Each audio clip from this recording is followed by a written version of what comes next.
Hello बच्चों, क्या हाल चाल और सब बढ़िया। तो आज हम स्टार्ट करने जा रहे हैं पॉलिटिकल का chapter number 3, parliament and the making of laws. Making of laws बच्चों, इस चैप्टर का मतलब क्या हुआ? संसद तथा कानूनों का निर्माण। संसद तथा कानूनों का निर्माण के बारे में हम पढ़ेंगे। पार्लियामेंट मतलब संसद and the making of laws. Making of laws का मतलब कानूनों का निर्माण करना। ठीक है बच्चों, तो पूरे वीडियो में बने रहिएगा, आपको अच्छी तरीके से समझ में आएगा ये चैप्टर। ठीक है बच्चों, अगर आप हमारे चैनल पर पहली बार आए हैं तो ज़रूर चैनल को सब्सक्राइब और बेल आइकन दबाना ना भूलना। ठीक है बच्चों, तो चलिए स्टार्ट करते हैं। We in India pride ourselves on being a democracy. Here we will try and understand the relation between the ideas of participation in decision making and the need for all democratic governments to have the consent of their citizens. मतलब बच्चों इसमें बोला गया है कि हम भारतीयों को इस बात का गर्व है कि हम एक लोकतांत्रिक व्यवस्था का हिस्सा हैं। हम जो भारतीय हैं, भारतीय पर गर्व है, मतलब भारतीय लोग इस बात पर गर्व करते हैं कि हम क्या है बच्चों, एक लोकतांत्रिक व्यवस्था का एक हिस्से में हैं, हम एक लोकतांत्रिक देश में हैं। ठीक है बच्चों, इस अध्ययन में हम निर्णय प्रक्रिया में सहभागिता और लोकतांत्रिक सरकार के लिए नागरिकों की सहमति के महत्व और जैसे विचारों के आपसी संबंधों को समझने की कोशिश भी करेंगे।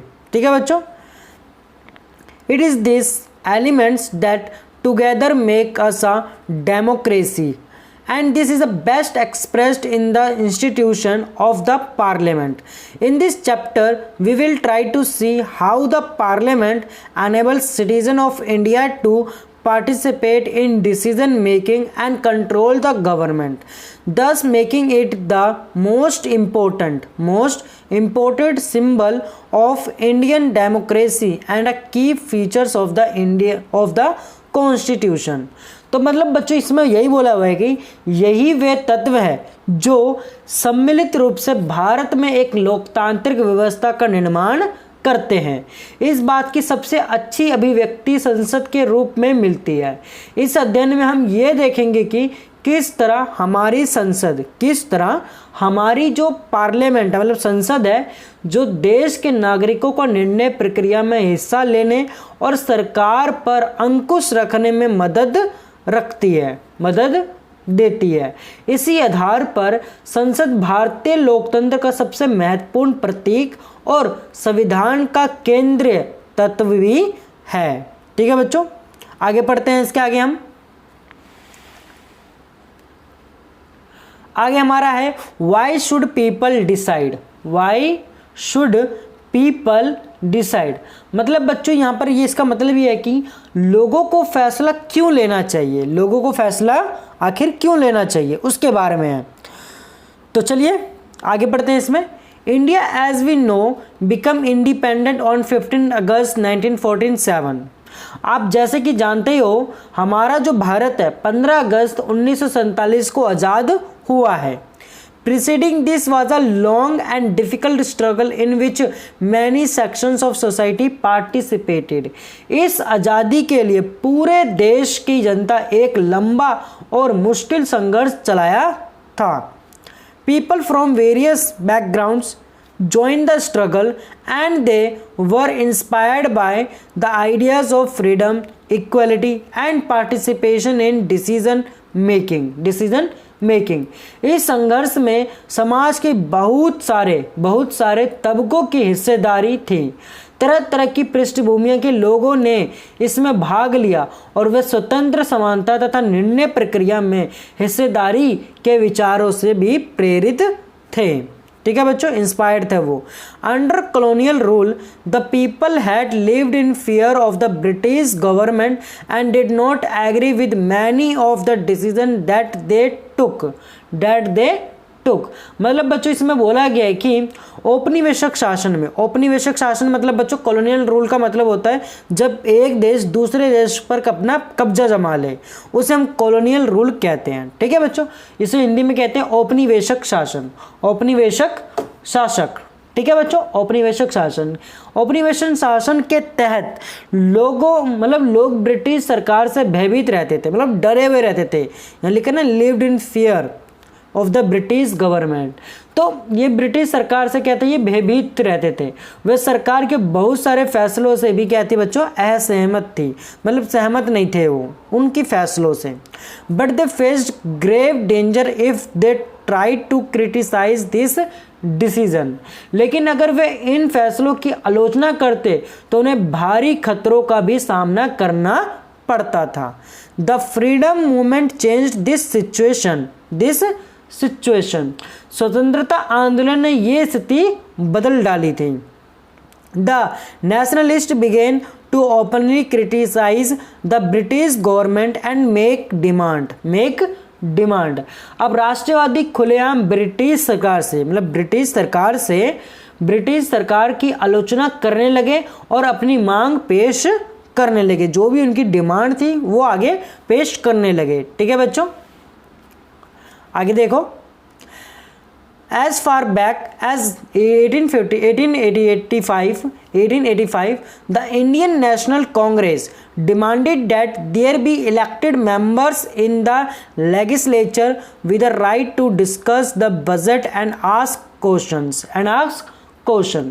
अब 1885 में, मतलब 1885 में ही भारतीय राष्ट्रीय कांग्रेस, इंडियन नेशनल कांग्रेस, भारतीय राष्ट्रीय कांग्रेस ने मांग की कि विधायिका में निर्वाचित सदस्य होने चाहिए। ठीक है बच्चों, मतलब लेजिस्लेचर में मेंबर्स इन द लेजिस्लेचर में भी क्या होने चाहिए बच्चों, होने चाहिए मेंबर, निर्वाचित मेंबर भी होने चाहिए। और उन्हें बजट पर चर्चा करने एवं प्रश्न पूछने का भी अधिकार मिलना चाहिए। ठीक है।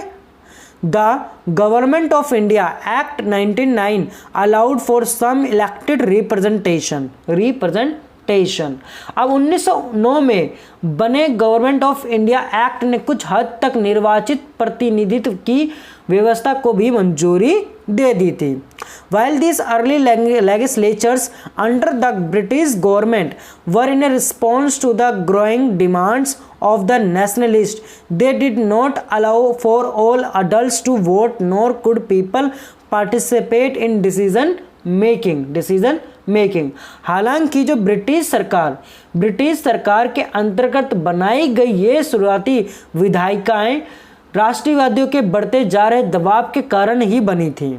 ठीक है बच्चों, जो उनके जो क्या थे बच्चों, राष्ट्रवादियों के बढ़ते दबाव के कारण ही ये बनी थी विधायिका। लेकिन इनमें भी सभी वयस्कों को ना तो वोट डालने का अधिकार दिया गया था और ना ही आम लोग निर्णय प्रक्रिया में हिस्सा ले सकते थे। ठीक है बच्चों, आगे पढ़ते हैं। As you read in chapter one बच्चों, हमने चैप्टर 1 भी इसका पॉलिटिकल का हमने करवा रखा है। अगर आपने नहीं देखा तो आप जाके देख सकते हो, हमारे चैनल पर पहले ही से ही अपलोड है। As you read in chapter 1, the experience of colonial rule as well as the participation of different people in the struggle for freedom left little doubt in the minds of the nationalists that all person in independent India would be able to participate in making decision. अब बच्चों इसमें बोला गया है कि जैसे कि आपने पहले अध्ययन में पढ़ा था औपनिवेशिक शासन ने समझाया बच्चों कॉलोनियल रूल, मतलब जो देश दूसरे देश पर कब्जा कर लेता है, अपना शासन चलाता है, उसे हम कॉलोनियल रूल कहते हैं। तो औपनिवेशिक शासन के अनुभव और स्वतंत्र संघर्ष में तरह तरह के लोगों की हिस्सेदारी के आधार पर राष्ट्रवादियों को विश्वास हो गया था कि स्वतंत्र भारत में सभी लोग अपनी जीवन को प्रभावित करने वाले फैसलों में हिस्सा लेने की क्षमता रखते हैं। ठीक है बच्चों, आगे देखो। With the coming of independence, we are going to be citizen of a free country. This did not mean that the government could do what it felt like. It meant that the government had to be sensitive to people's need and demands. The dream and aspiration of the freedom struggle were made concrete in the Constitution.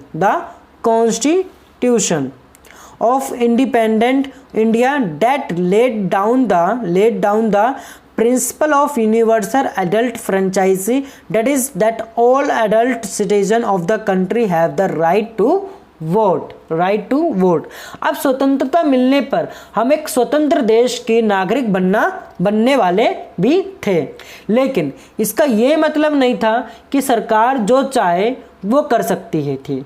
इसका मतलब ये था कि अब सरकार को लोगों की ज़रूरतें और मांगों के प्रति संवेदनशील रहना होगा। मतलब जो लोग चाहेगी वही सरकार को करना पड़ेगा। ठीक है बच्चों, स्वतंत्र संघर्ष के सपनों और आकांक्षाओं ने स्वतंत्र भारत के संविधान में ठोस रूप ग्रहण किया।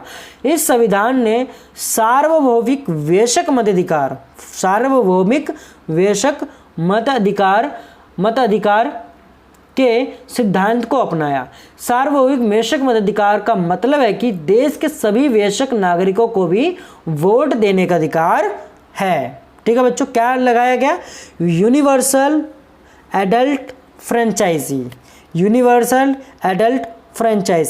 इसका मतलब क्या है?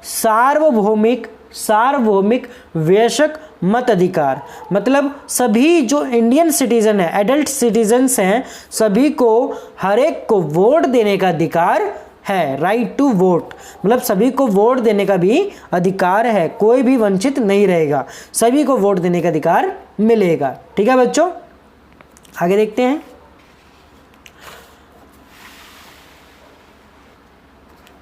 आगे हमारा बच्चों है पीपल एंड देयर रिप्रेजेंटेटिव। इसको हम अगली वीडियो में कवर करेंगे। आज की वीडियो के लिए बस इतना ही रहने देते हैं। ठीक है बच्चों, तो आई होप आपको ये चीज़ें समझ में आ गई होगी। ठीक है बच्चों, लोगों को फैसले क्यों लेना चाहिए इसके बारे में आपने अच्छे तरीके से पढ़ा। हमने वाई शुड पीपल डिसाइडेड इसके बारे में समझा और थोड़ा सा इंट्रो भी हमने समझा। आई होप बिल्कुल आपको अच्छे से समझ में आ गया होगा। अगर कहीं भी दिक्कत होती है ज़रूर हमें कमेंट करके बताइएगा कहाँ पर आपको दिक्कत हो रही है, तो उसको अगली वीडियो में और भी अच्छे तरीके से करने की कोशिश करेंगे। ठीक है बच्चों, तो आपको अच्छे तरीके से समझ में आ गया है तो ज़रूर चैनल को सब्सक्राइब और इस वीडियो में लाइक भी कर देना। ठीक है बच्चों, और बेल आइकन दबाना ना भूलना, अपने दोस्तों को भी ज़रूर शेयर कर देना। तो मिलते हैं हम अपने अगली वीडियो में। आज के लिए बस इतना ही, धन्यवाद।